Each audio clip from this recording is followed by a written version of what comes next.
Est-ce que c'est tout bon, Stéphane? Très bien. Vous nous entendez? Ouais, Tu nous entends si on peut te tutoyer? Ouais, très bien. Ça commence déjà avec. Ça nous réchauffe un petit peu. Tiens, je vais ouvrir le manteau. Bon, merci Stéphane d'être avec nous dans cet avant-match. C'est un plaisir de t'avoir avec nous.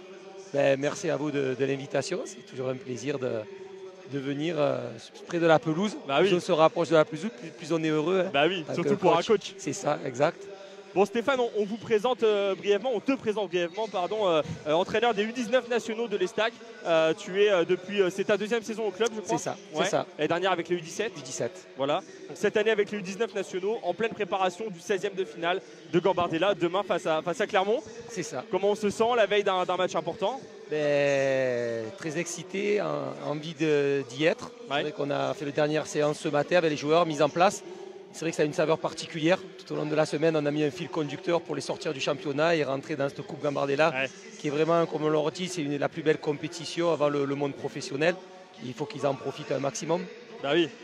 Ouais, bah, je me souviens, quand on était gamin, c'était pareil. Hein, quand on était 18 ans, on jouait la Gambardella, on était heureux. Après, plus grand chez les seniors, on jouait la Coupe de France.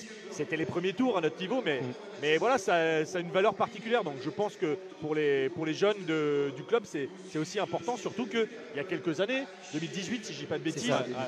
Voilà, il y a une histoire derrière, donc je pense qu'ils ont envie eux aussi d'écrire l'histoire du club et d'écrire leur propre histoire. Ouais, puis en plus c'est une génération que je suis avec mon staff depuis 1 an et demi maintenant. Ouais. Donc c'est vrai qu'on a créé des liens forts. L'année dernière on a fait une belle saison, on a gagné la Coupe Grand Est au niveau régional. Et là c'est vrai qu'on a envie d'aller le plus loin possible. Donc c'est vrai que déjà on était content de recevoir. Ça c'est important. Et puis ensuite Clermont c'est une très très bonne équipe. En championnat, on avait perdu au match aller chez nous, même si là c'est différent parce qu'il n'y a pas de 2005, ça sera que 2006.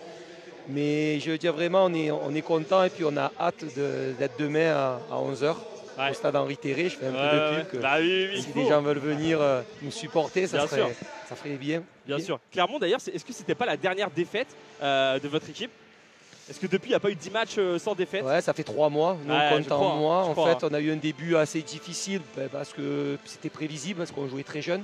Alors qu'il y a beaucoup de centres de formation qui décident au contraire de faire le début de saison avec beaucoup de 2005. Nous, c'était l'inverse. Et dans le contenu, on était bien, mais sur des petites erreurs individuelles dans les deux surfaces. Donc on était dernier au classement, aux vacances de la Toussaint. Et puis après, on a enchaîné un match nul. Et après, 7 victoires d'affilée. Depuis 3 mois, on est vaincu. On a gagné à Auxerre, qui est promis avec 15 points d'avance. On a fait match nul à Lyon. 2 défaites seulement Auxerre, je crois. Ouais, c'est ça. Et la première chez eux en plus. Donc c'est vrai que c'est une belle génération, les 2006, plus quelques 2007. Donc c'est vrai qu'on a envie, nous aussi, avec ce staff, de vivre quelque chose et d'aller le plus loin possible. Et pourquoi pas en Coupe Gambardella. Tu le disais Stéphane, tu as suivi la génération 2006, donc en montant avec eux de U17 à U19. Est-ce que ça fonctionne souvent comme ça dans les centres de formation, les éducateurs, ou est-ce que c'est vraiment au bon vouloir des directeurs de centre ou même des éducateurs? Non, en général, là où je suis passé, on restait plutôt dans la catégorie où on était, parce que c'est vrai que 2 ans, ça a des avantages, ça peut aussi avoir des inconvénients sur des joueurs peut-être, sur la façon de jouer aussi. Bon, encore c'est la façon de jouer. Nous, au centre de formation, avec le projet City, c'est différent jusqu'à la formation. Mais sur des habitudes. Voilà, c'est ça. Puis selon les groupes, des fois, ça passe pas peut-être quand on est joueur avec des coachs. Si on l'a pendant 2 ans, il y a l'humain qui rentre en compte. Voilà, il y a l'humain. Mais c'est vrai que ce groupe, on a de la chance. Le courant passe bien, même les joueurs qui jouent pas, même si on sait que c'est difficile pour eux, on arrive quand même à créer quelque chose assez particulier, donc c'est vrai que ça serait bien d'aller le plus loin possible. Et puis ça permet, quand on a un championnat, les 2006 ne jouent pas tout le temps parce qu'il y a quand même des redescentes de 2005. Ben là par contre, ça leur permet de jouer, donc c'est aussi important pour la dynamique de groupe. Mais ouais, tu disais, du coup c'est au bon vouloir, mais je crois qu'à Clermont, ils ont fait le choix que les éducateurs suivent les sections, il me semble, j'ai vu ça dans le centre de formation, ils ont fait le choix que les éducateurs suivent leur génération. C'est pour ça que Pascal Gatien, il suit son fils. Il est arrivé jusqu'en pro. Ils suivent toutes les catégories, à chaque fois ils montent. Avec leur génération. C'est la deuxième particularité, à Clermont, le centre de formation, il est commun avec le rugby, non? Ouais, c'est ça. Même les autres sports en fait. Voilà. Ils ont tout ce qui est la prépa athlétique, c'est comme un Krebs. Et ça, je trouve ça intéressant. C'est pas mal, c'est intéressant. Pour entre guillemets, des clubs qui n'ont pas de gros moyens, de mutualiser, je trouve que c'est hyper intéressant. Et puis surtout, ce que je dis moi depuis des années, les jeunes, ça leur permet de rencontrer d'autres personnes, des filles aussi, d'autres sports.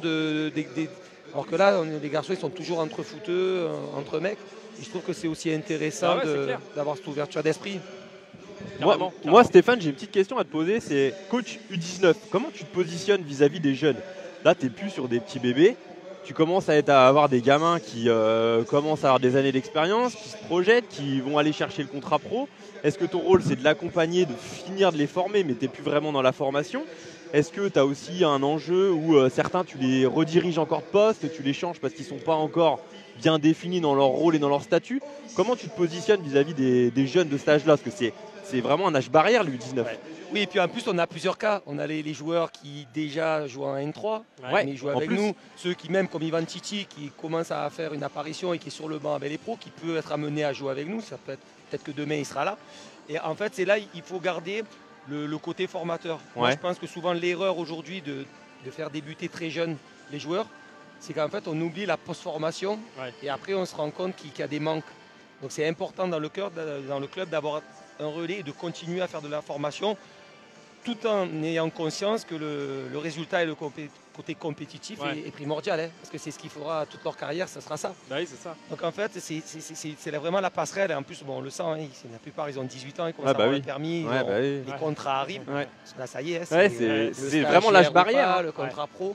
Mais en fait, il faut être proche d'eux tout en étant rigoureux. Mais c'est vrai que le fait de continuer avec le même groupe, il y a des liens qui se sont créés et je trouve que c'est intéressant. Ça peut être compliqué justement de voir les autres. Ah bah tiens, il a signé un contrat pro. C'est vraiment la période délicate. En fait, c'est beaucoup d'échanges. C'est pour ça qu'avec mon staff, avec qui je m'entends super bien, Julie Bassière et Steve Poveda, que j'ai fait un petit clin d'œil, c'est important parce que voilà, chacun a son rôle.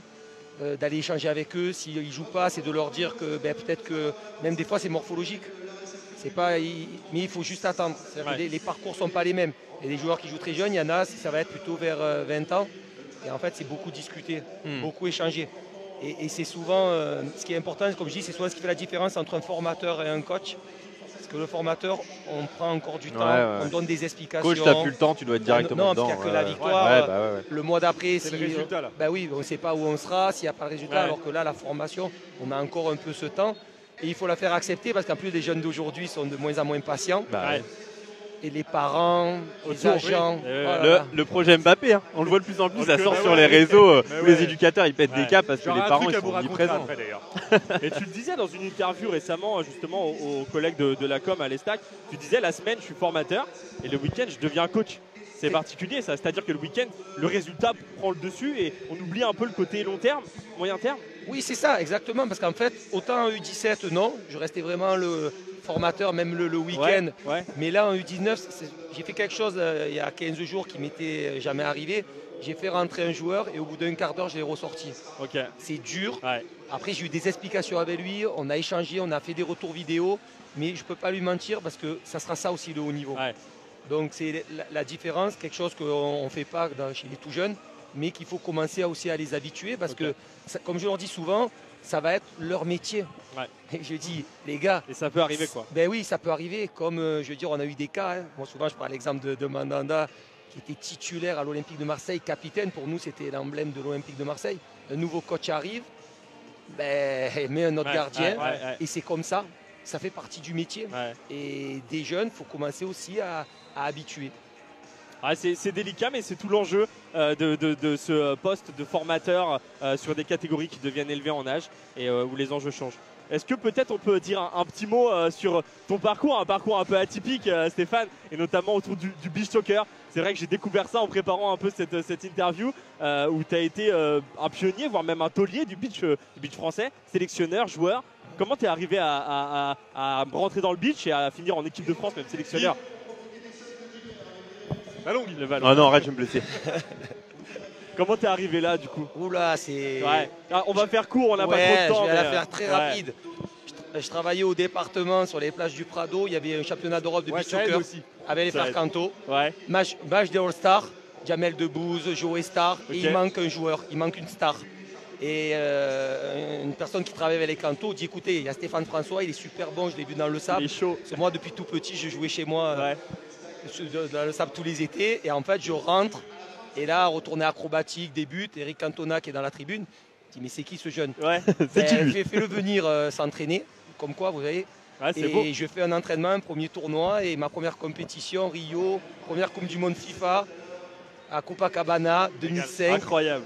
Et voilà, Régal. la suite après c'est que du bonheur, c'est vraiment mon visage là il s'est Bah ouais, éclairé. c'est clair. Donc c'est ça clair. t'est tombé dessus, c'était pas quelque chose que tu recherchais. Non, pas du tout. Pas du tout. Comme quoi dans la vie, des fois, et comme j'ai dit, après j'ai eu la carrière que j'avais pas réussi au foot à 11. J'ai toujours vécu du foot, mais au niveau régional, CFA, comme beaucoup de personnes. Et après on partage le terrain avec Pagis, Dida, c'est incroyable. C'est incroyable. Avec le Milan AC, faire les Coupes du Monde de club, avec la tenue du Milan AC. Puis après j'ai joué 13 ans en Italie, du coup j'ai appris une langue. En fait j'ai vécu une carrière dans un autre sport. Et c'est vrai que, mais tout en étant dans le foot, parce que c'est vrai que après j'ai eu du mal à me décoller de cette image. On me collait une étiquette en disant non mais lui c'est le beach, sauf que le beach c'était saisonnier. Après c'est difficile de revenir crédible et de dire Et encore plus quand les premières années j'ai signé à l'Olympique de Marseille où moi j'étais le Marseillais du beach. J'étais pas. Tout le monde te connaissait pour ça là-bas. Mais comment tu n'as pas trouvé encore la petite passerelle entre même pour faire des petits team building au lac, faire un peu de petits beach avec les J'ai gars. amené les joueurs en préparation. Ouais, t'as fait déjà. Ouais, en préparation, on a amené les joueurs.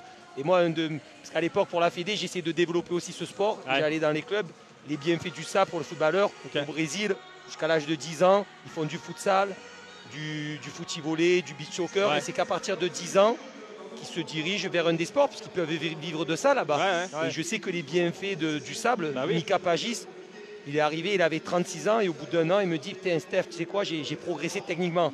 Mika, c'est pas possible. Incroyable. Parce que Mika Pagis là-dessus. Et en fait, on voit qu'on progresse. Donc dans la diversification du foot, pour moi, ça serait bien d'avoir des terrains de beach pour pouvoir progresser techniquement sur comment attaquer les ballons, proprioception, même réathlétisation, tout ça. Il y a des bienfaits. Bon, en tout cas, c'est très intéressant d'avoir eu ton point de vue et cette expérience. On va te souhaiter bonne chance pour le match de demain. Merci. C'est pas de la chance là. Chance, je sais pas, talent, etc. On va te souhaiter une victoire. En tout cas, on rappelle à tout le monde que le match il est au complexe Henri Terré. Vous pouvez aller voir, c'est à 11h, c'est ça? C'est ça. Tu m'as repris tout à l'heure. Complexe sportif de l'eau. Mais c'est au complexe sportif Henri Terré. Ce sera diffusé également sur le site de l'Est Éclair. Ouais, l'Est Éclair qui va diffuser. Mais allez au stade, allez voir le match, allez sur le terrain. Voilà. 11h, le rendez-vous est pris. Exactement. Bon, merci Stéphane d'avoir été avec nous. Merci à vous de m'avoir invité, c'est toujours un plaisir. Puis on refait ça quand tu veux. Avec plaisir, je suis là. Après la qualif. Allez, après la qualif. Merci Stéphane. Merci à vous.